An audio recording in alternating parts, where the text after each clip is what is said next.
오늘 3부 예배 오르신 여러분, 말씀 듣는 가운데 여러분의 영혼이 춤출 수 있기를 바랍니다.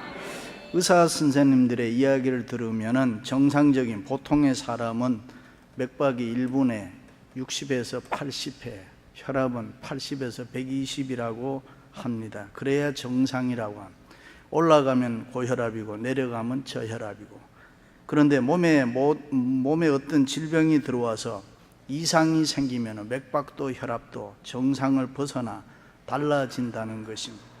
우리 몸 안에는 여러 가지 지체들이 많이 있지만 하나의 조직을 이루고 있습니다. 그런데 그 지체들은 언제나 우리 몸이 정상이 되도록 노력해 주는 것입니다. 어떤 바이러스 균이 하나 들어와도 온 몸의 지체들은 힘을 모아서 달려들어 그 병균을 죽이는 것입니다. 그리고 정상을 만들어냅니다.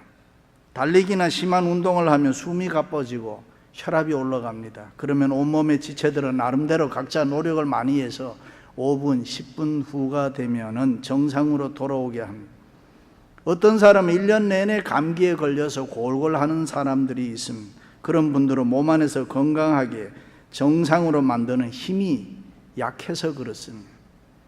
엔돌핀이 생기지 아니하고 나아가서는 영적 다이돌핀이 좋은 호르몬이 생기지 않아서 저항하는 힘이 만들어지지 않기 때문에 그렇습니다. 우리는 대개 아프면 약만 먹으면 낫는 줄 아는데 약을 아무리 먹어도 내 몸 안에서 지체들이 정상으로 회복시키고자 하는 노력이 없으면 안 되는 것입니다. 어떤 병이든 몸 안에서 저항하고 거부하고 정상으로 만들고자 하는 노력이 없으면 밖으로 아무리 좋은 약을 먹고 음식을 먹고 수술을 받아도 소용이 없다 그 말입니다. 그러므로 무엇보다도 이 우리의 마음이 중요한 것입니다. 이 마음이 정상이 되어야 한다. 믿으시면 아멘. 현대사회의 무서운 질병이 하나인데 그것이 바로 정신질환이라는 것입니다. 먹고 살기 가난하고 어려울 때보다 풍요를 누리고 있는 현대사회에 정신질환을 앓고 있는 사람들이 훨씬 더 많습니다. 그 이유가 무엇이냐 하면은 외적인 스트레스를 우리가 너무 살아가면서 너무 많이 받으니까 마음의 질서가 무너지고 마음의 평안을 이루지 못하기 때문에 오는 것입니다. 그래서 현대인들 중에는 정신적으로 갑자기 이상한 현상을 보이는 경우가 있습니다. 그것은 생활 속에 스트레스가 너무 심해서 내적으로 그것을 지탱해 나갈 힘이 없어지기 때문에 자기도 알지 못하는 이상한 행동을 하는 것입니다. 이것을 심리학적인 용어로 싱크홀 신드롬이라 그런 함몰 웅덩이 증후군이라 우리말로는 그렇게 할 수가 있겠죠. 내적인 힘이 외적인 압력을 지탱해 주지 못해서 무너져 버리는 것을 말하는 것입니다. 그렇습니다. 사람은 누구나 노말 정상이 되어야 합니다. 육체도 정상이 되어야 하지만 정신도 정상이 되어야 합니다. 너무 올라가도 안 되고 너무 내려가도 안 되고 좌로 우로 치우치면 안 되는 것입니다. 여러분 모두 정상적인 생활을 하시기를 바랍니다. 정상이 돼야 되는 것입니다. 특별히 교회 안에는 각양각색의 사람들이 다 모여 있습니다. 정말 남녀노소 여러 사람들이 다 모여 있습니다. 그런데 이런 사람들이 어떻게 한 마음이 될 수 있습니까? 그것은 우리 마음에 이 공통된 마음이 있어야 하는 것입니다. 근데 그 공통된 마음을 어떤 마음입니까? 공통된 마음이 도대체 뭡니까? 너희 안에 이 마음을 품으라 고 그리스도 예수의 마음이니. 믿으시면 아멘. 다시 말해 우리의 마음속에 예수님의 마음이 있어야 하나가 될 수 있다. 내 생각을 버리고 내 속에 예수님의 마음을 담아야 된다. 이 마음 테르블 레이사라는 라틴 말인데 글씨가 쓰여지지 않는 지워진 깨끗한 서판이라는 그런 뜻입니다. 이것을 교육학이나 심리학에서는 순백의 마음, 백지 상태, 말로는 할 수 없는 순진무고한 마음, 그러니까 깨끗한 마음. 성령께서 이 시간 우리 모두의 마음을 태블러 레이사를 만들어 주시기를 바랍니다. 그리고 하나님께서 너희 안에 이 마음을 품으라, 예수님의 마음을 새겨주면 좋겠어요. 할렐루야. 신앙생활에서 중요한 거 두 개 있어요. 그게 뭐냐면 하나님이 어떤 분이라는 걸 바로 알고 잘 믿는 것, 그것이 제일 중요합니다. 그리고 또 하나는 하나님을 제대로 알았으면 내 삶으로 증명해 보이는 것, 그것이 또 중요합니다. 바울이 소아시아에서 복음을 전할 때 어느 날 밤에 환상 보았어요. 마게도냐 어떤 사람이 바울에게 손짓하면서 우리에게 와서 우리를 좀 도와달라. 그것을 보고 바울이 배를 타고 유럽 마게도냐로 갔습니다. 그리고 처음 도착한 것이 빌립보였습니다. 지금까지 바울은 유대인 회당을 중심으로 열심히 복음을 전했지만은 빌립보에는 주이시들이 없었습니다. 유대인이 없으니까 유대인 회당도 없었습니다. 그래서 바울이 어디로 갔나? 강가로 갔습니다. 우리는 산에 기도하러 갔습니다. 그래서 기도원이 산에 많습니다. 근데 유대인들은 강가에 있습니다. 강가에 가서 기도했습니다. 역사에 보면 회당이 없을 때 유대인들은 언제나 강가에 가서 기도했다. 그래서 바울은 기도처를 찾아 강가에 갔는데 거기서 하나님을 잘 경외하게 되는 경건한 하나님의 사람 루디아를 만나게 되는 것입니다. 그 자리에서 하나님이 루디아의 마음을 열어주어서 예수님을 영접하고 세례받고 유럽 최초의 크리스천이 되게 했습니다. 그리고 이 루디아를 중심으로 해서 빌립보에 교회가 세워졌습니다. 일명 빌립보 교회. 그래서 빌립보 교회는 여성들이 많고 여성의 파워가 대단한 교회였습니다. 한국 교회도 여성들이 많습니다. 저희 교회는 예외로 남자들이 비율에 봐서는 많습니다. 6.5 대 4.5 정도 되니까요. 남자들이 많아요. 우리 교회는 남자들이 괜찮은 사람들이요. 내가 볼 때. 되게 보통 너나 예수 잘 믿어라고 교회를 안 나오는데 우리는 그래도 다 끌려 나오니까 괜찮은 사람들이야. 여자들이 많고 파워가 있다는 것이 장점도 많습니다. 여자들은 감성적이고 따뜻하잖아요. 바울이 감옥에 갇혔을 때 빌립보 교우들 그러면 특별히 여자 성도들이 정성이 대단했습니다. 감옥에 갇혀 있으니 얼마나 추우실까, 얼마나 배고프실까, 얼마나 고통스러우실까. 이런 동정과 사랑은 남자보다 여자들이 훨씬 더 강한 것입니다. 그래서 특별 헌금을 해서 에바브로디도 편에 바울에게 보내게 됩니다. 바울이 그것을 받고 얼마나 기뻐했겠습니까? 그래서 빌립보 서신에는 기쁨이나 감사라는 말이 많이 등장합니다. 그런데 여러분, 여자들이 많음으로 단점도 있습니다. 여자 단점이 뭡니까? 말이 많습니다. 근데 뭐 말이 많다는 게 나쁜 건 아닙니다, 여러분. 여자가 또 말없이 입 다물고 있으면 그것보다 더 보기 싫은 게 어디 있겠어요? 여자는 말이 많아야 돼요. 그런데 문제는 쓸데없는 말을 많이 한다 그 말이지. 우리 교회는 교우들은 그렇지 않습니다만은 여자들은 쓸데없는 말로 부딪히기를 잘하고 시기 질투가 많아요. 그래서 서로 잘 싸웠습니다. 그 당시에 대표적인 두 여자 지도자 유오디아와 순두계라는 사람이 있는데 도적놈도 제 편에 있다고 이 두 사람이 파벌이 갈려져서 사사건건 흉보고 싸웠습니다. 이 두 사람이 사랑으로 하나 돼서 열심히 교회를 봉사했다면 빌립보 교회는 엄청난 교회가 될 수가 있었는데 그런데 이들은 서로 양보하지 아니하고 서로 옳다고 주장하니까 교회가 평안할 날이 없었다. 그 소식을 듣고 바울이 예수 그리스도 안에서 한 마음이 되라. 서로 이해하고 사랑해라. 나중에 하늘나라에 가면 생명의 기업을 함께 나눌 자들인데 서로 싸워 마음이 갈라지면 되겠느냐? 그렇습니다. 교회에는 독불장군이 있으면 안 됩니다. 자기가 잘났다고 옳다고 주장하는 사람이 많아도 안 됩니다. 자기가 잘났다고 자기 하는 일이 옳다고 주장하면 교회에 무슨 화목이 있겠습니까? 그러므로 마음을 툭 터놓고 같은 마음을 가지고 사랑하고 협력하면서 일해야지 하나님이 기뻐하시고 또 우리도 봉사의 기쁨을 느낄 줄로 믿습니다. 그럼 예수님의 마음이 도대체 어떤 마음입니까? 첫째는 겸손한 마음입니다. 오직 겸손한 마음으로 각각 자기보다 남을 낮게 여기고 겸손의 어원이 휴머스입니다. 이것을 토양을 비옥하게 만드는 분해된 유기물 부식토라는 말이죠. 사람은 원래 흙으로 만들어졌기 때문에 자기 자신을 낮추는 흙의 물성을 가지고 있습니다. 그러므로 참으로 아름다운 사람은 누굴까? 부식토가 되는 사람. 그래서 낮아지는 사람이 아름다운 것입니다. 낮아지는 사람이 보기 좋습니다. 그것을 가장 잘 보여주는 것이 예수님의 성육신 사건입니다. 그는 근본 하나님의 본체시나 하나님과 동등됨을 취할 것으로 여기지 아니하시고 오히려 자기를 비워 종의 형체를 가지사 사람들과 같이 되셨고 자기를 낮추시고 죽기까지 복종하셨으니 그 십자가의 죽으심이라. 믿으시면 아멘. 그렇습니다. 예수님은 자기를 낮추셨음, 자기를 비우셨음. 원래 하나님이지만 사람이 되셨고 종이 되셨다. 신학적인 용어로는 인카네이션 됐다, 도성인신, 비하했다. 베들레헴 마옥간에 오셔서 계속 자기를 낮추셨습니다. 끝내는 흉악한 죄인들이 달려 죽는 십자가에 죽기까지 자기를 낮추셨습니다. 그런데 여러분, 우리는 어때요? 자기를 비우지를 못해요. 자기를 낮추지를 못해요. 조그만 자존심 하나 상해도 견디지를 못해요. 오히려 욕심을 가지고 채우려고만 합니다. 우리가 높아지려고 합니다. 남을 무시하고 짓밟아 버리는 것입니다. 계속 올라가려고 합니다. 그런데 예수님께서는 모든 걸 다 비우셨다. 겸손인 것입니다. 그러므로 우리도 예수님 본받아 나를 낮추고 겸손한 모습으로 살아갈 수 있기를 축원합니다.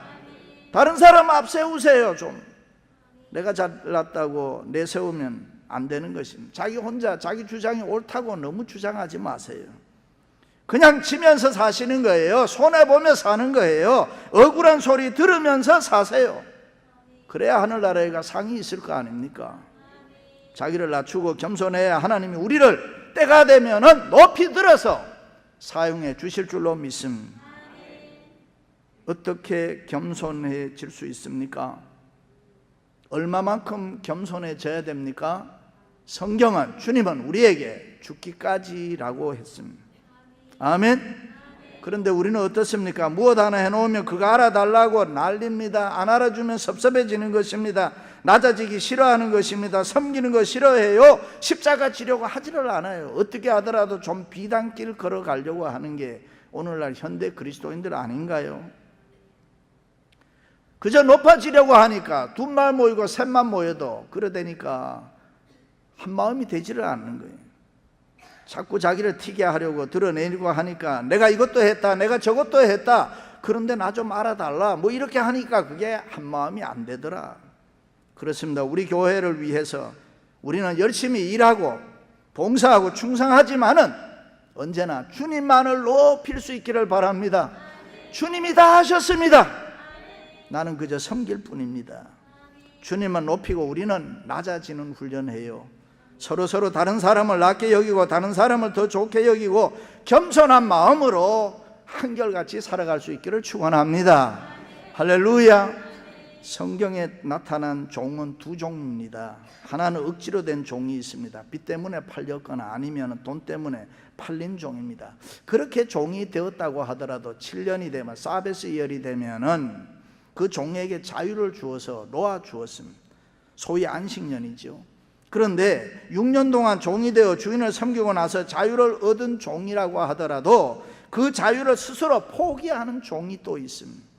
나는 내 주인을 사랑하고 존경합니다. 내 일평생 최선을 다하여 주인을 계속 섬기겠습니다. 그 종은 일생 동안 죽을 때까지 겸손히 주인을 섬기고 사는 종이 있습니다. 그렇습니다. 여러분들 어떤 자세로 주님 섬기고 있습니까? 예수님이 십자가 지시기까지 겸손히 우리를 섬긴 것처럼 우리도 일생 다가도록 내 생명 다하여 겸손히 주님을 섬기겠습니다. 그렇습니다. 우리 마음속에 있는 거친 마음이 있으면 버리시기 바랍니다. 강팍하고 완악한 마음 버립시다. 교만한 마음이 있으면 내어 던집시다. 내가 최고라고 하는 생각 지워버려요. 미워하고 증오하는 마음 있으면 버립시다. 안 좋은 마음, 나쁜 마음, 악한 마음 성령의 불로 소멸할 수 있기를 축원합니다.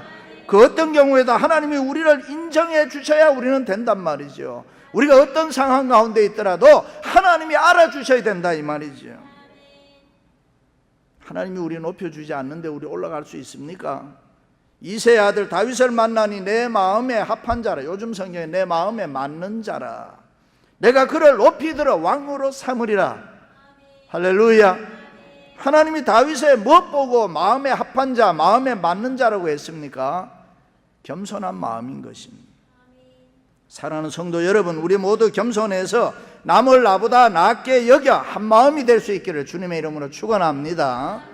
두 번째는 온유한 마음인 것입니다. 아무 일에든지 다툼이나 허용을 하지 말고 각각 자기보다 남을 낫게 여기고 따뜻하고 부드러운 마음, 온유한 마음을 가지면 주님의 기쁨이 된다. 그것이 예수님의 마음인 것입니다. 나는 마음이 온유하고 겸손하니 나의 멍에를 메고 내게 배우라.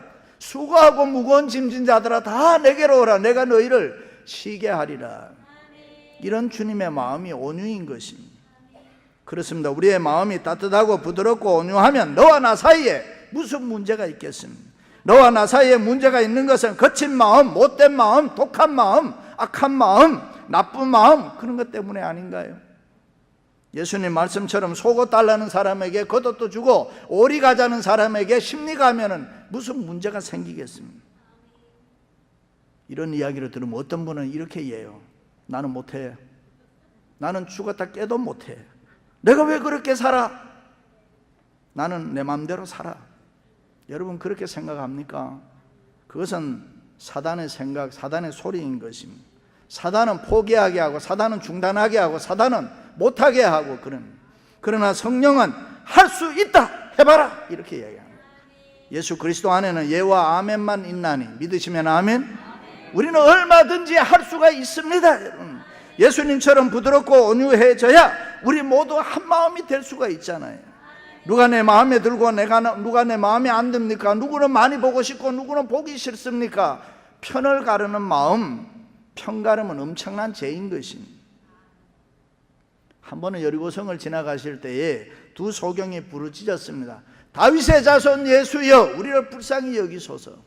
그 소리를 듣고 옆에 가 있던 제자들이 시끄럽다고 소리를 쳤습니다. 그러나 예수님께서는 그 소경들을 불러서 저들의 눈을 뜨게 해 주었습니다. 온유한 마음입니다. 사마리아 지방을 한번 지나가시는데 그 동네 사람들을 예수님이 유대인이라고 해서 받아들이질 않았습니다. 그러니까 옆에 있던 제자가 예수님 하늘에서 불을 내려서 이 동네, 이 마을을 확 불살라 버릴까요? 멸할까요? 그랬더니 예수님께서 그러지 말라고 했어요. 오히려 제자들을 책망하시고 알아주지 않으면 그냥 조용히 지나가자. 한 번은 예수님 십자가 앞에 두고 법정에 섰을 때 온갖 곤욕 다 치르셨어요. 정말로 수치와 조롱을 다 당했어요. 그런데 그때도 예수님께서는 온유한 성품을 잊지 않으셨다. 그것을 지켜보던 베드로가 이렇게 이야기합니다. 욕을 당하시되 맞대어 욕하지 아니하시고 고난을 당하시되 위협하지 아니하시고 오직 공의로 심판하시는 이에게 부탁하시며. 할렐루야. 여러분 저와 여러분도 이런 온유한 성품 가지시기를 바랍니다. 그렇습니다. 예수 믿는 우리들, 그것도 수십 년 믿는 우리들 예수님처럼 온유해야 되잖아요. 서로 이해하고 서로 용서하고 서로 사랑하도록 노력해야 됩니다. 이렇게 함께 교회에 모여서 일하다 보면은 내 마음에 드는 사람만 있을까요? 아닙니다. 들지 않는 사람이 있을 수도 있어요. 이유 없이 나를 괴롭히고 힘들게 하고 상처 주는 사람, 내 마음 아프게 하는 사람이 우리의 주위에는 얼마든지 있을 수 있습니다. 그러나 한번 물러서서 생각하면 그럴 수도 있겠지. 몰라서 그렇겠지. 어떤 시인이 그럴 수 있잖아요 라는 시에서 못생기고 모양 없다고 흉보지 마세요. 그럴 수 있잖아요. 화 잘 낸다고 나무라지 마세요. 그럴 수도 있잖아요. 욕심 많다고 욕하지 마세요. 그럴 수도 있잖아요. 무식하여 아무것도 모른다고 멸시하지 마세요. 그럴 수도 있잖아요. 인색하고 사랑 없다고 미워하지 마세요. 그럴 수도 있잖아요. 눈치 없고 염치 없다고 시비하지 마세요. 그럴 수도 있잖아요. 이해하기로 해요. 우리 이해하면서 살기로 해요. 내가 나를 가리고 변호하듯 그럴 수도 있다라는 생각을 밥 먹듯이 하면서 살아요. 그러면 기쁨이 생겨요. 마음이 평안해져요. 세상 사는 재미가 있어요. 우리가 오고 가는 정이 있고 즐거움이 있어요. 감사하기만 해요. 왜냐고 따지지 말아요. 불행해져요. 미움이 생겨요. 친구가 없어져요. 세상 만사는 모두가 다 이유가 있어요. 그럴 수 있잖아요. 이해하는 습관으로 살아요. 그렇습니다. 불쌍히 여기는 온유한 마음으로, 넓고 부드러운 마음으로 편하게 세상 살아가시기를 주님의 이름으로 축원합니다. 마지막으로 한 마음 되기 위해서는 사랑의 마음입니다. 믿는 무리가 한 마음과 한 뜻이 되어 모든 물건을 서로 통용하고 했습니다. 초대교회의 특징이죠. 초대교회 성도들은 자기 전 재산을 다 팔아서 가난하고 불쌍한 이웃을 위해서 사용했습니다. 그것이 예수님의 생활인데, 그래서 기독교를 가지고 사랑의 종교라, 예수 그리스도로부터 받은 사랑을 나누어 주자. 여러분, 예수 그리스도로 말미암아 얼마나 많은 사랑 받았어요? 그거 이제 좀 나누어 줘야 되잖아요. 우리 교회가 사랑이 뜨거운 교회가 되면은 무슨 일이든지 서로 사랑하면서 할 수가 있습니다. 사랑이 없어지면 얻어지는 열매가 없어요. 우리가 무슨 일을 하더라도 사랑 없이 하면 유익이 없어요. 사랑이 없으면 nothing, 아무것도 아니에요. 어떤 남편이 밖에서 나가서 일을 하다가 상사에게 책망을 듣고 집에 돌아왔는데 밥을 먹는데 기분이 안 좋잖아요. 국이 식었다고 옆에 앉은 부인에게 투덜거렸습니다. 그런 옆에 앉아있던 부인이 국이 왜 식었을까? 이리 줘봐. 시기는 뭐가 식었어? 자기가 밥 말아서 꿀딱 다 먹어버리는 거예요. 그것을 보고 남편이 기가 막혀서 밖으로 나가버린 거예요. 여러분, 같은 생각해 줄 수 없을까요? 남편이 국이 식었다 하는 것은 정말 국이 식어서 쉰 게 아니고 기분이 나쁘다 그 말이에요. 그럴 때는 남편이 식었다고 하면은 그냥 쓰레기통 갖다 버려야 되는 거예요. 그렇게 살 수 없냐 이 말이에요. 그런 마음을 가지고 우리가 사랑의 마음이라, 상대가 하는 것이 틀렸어요. 그런데 그를 따라주는 것이 사랑의 마음이다. 고린도 교회는 큰 교회였잖아요. 성도가 많았어요. 장점이 많았고 은사들이 많은 교회예요. 일찍이 바울이 세우고 유명한 설교가 아볼로가 목회했던 곳이니까 대단한 교회였습니다. 그럼에도 불구하고 문제가 참 많았습니다. 서로 시기하고 질투하고 파벌이 갈라져서 아무 일도 못했습니다. 하나님 앞에 인정받지를 못한 거예요. 왜 그렇습니까? 딱 하나입니다. 사랑이 없었습니다. 은사가 없었던 것도 아니에요. 직분이 없었던 것도 아니에요. 물질이 없었던 것도 아니에요. 오직 하나, 사랑이 없으니까 아무 일도 안 되더라, 그런 말. 그렇습니다. 여러분, 우리는 교회라는 곳에 모여보면 생각이 달라요. 살아온 삶의 배경이 다 달라요. 환경이 달라요. 지식의 수준이 다른 거예요. 믿음의 차이가 있어요. 그런데 이 모든 것을 무엇으로 하나 되게 할 수 있느냐? 사랑입니다. 가정에서도 남편과 아내, 부모와 자식이 하나 되는 것 딱 하나, 사랑입니다. 누군가가 사랑이 있어야 이것이 하나가 된다 이 말이에요. 상대를 통해서 사랑의 마음이 있으면 모든 게 다 이해가 돼. 여러분, 사랑하는 사람이 하는 거는 다 이뻐 보이는 거예요. 요즘 젊은이들은 결혼해서 남편을 오빠라고 하는, 여보 하면 좋은데, 같을려 보배로울 보, 당신 보배 같은 사람이야. 그것이 여보란, 당신 합당할 당 몸신, 내 몸과 같은 사람, 당신이다. 근데 여보 당신이란 말이 얼마나 좋아요. 그런데 오빠라. 지난번 한번 서울에 가서 집회하는데 나보고도 오빠라 그러더라니까요. 여보 사랑해요, 당신 사랑해요, 얼마나 좋아요. 옆에 한번 해봐요. 부부가 해요. 나보고 하지 말고 여러분들끼리 해요. 이게 사랑한다는 말이 얼마나 좋아요. 사랑하면 다 이해가 되잖아요. 사랑하는데 이해 안 되는 거 있나요? 내가 사랑하는 마음을 가지는데 마음에 불편이 있나요? 없어요. 70 넘은 노부부가 이혼하겠다고 저를 찾아왔어요. 그래서 제가 얼마 안 남았는데 그냥 살지요. 그랬더니 목사님 얼마 안 남았기 때문에 이혼하고 한번 인생 제대로 살아보고 싶습니다.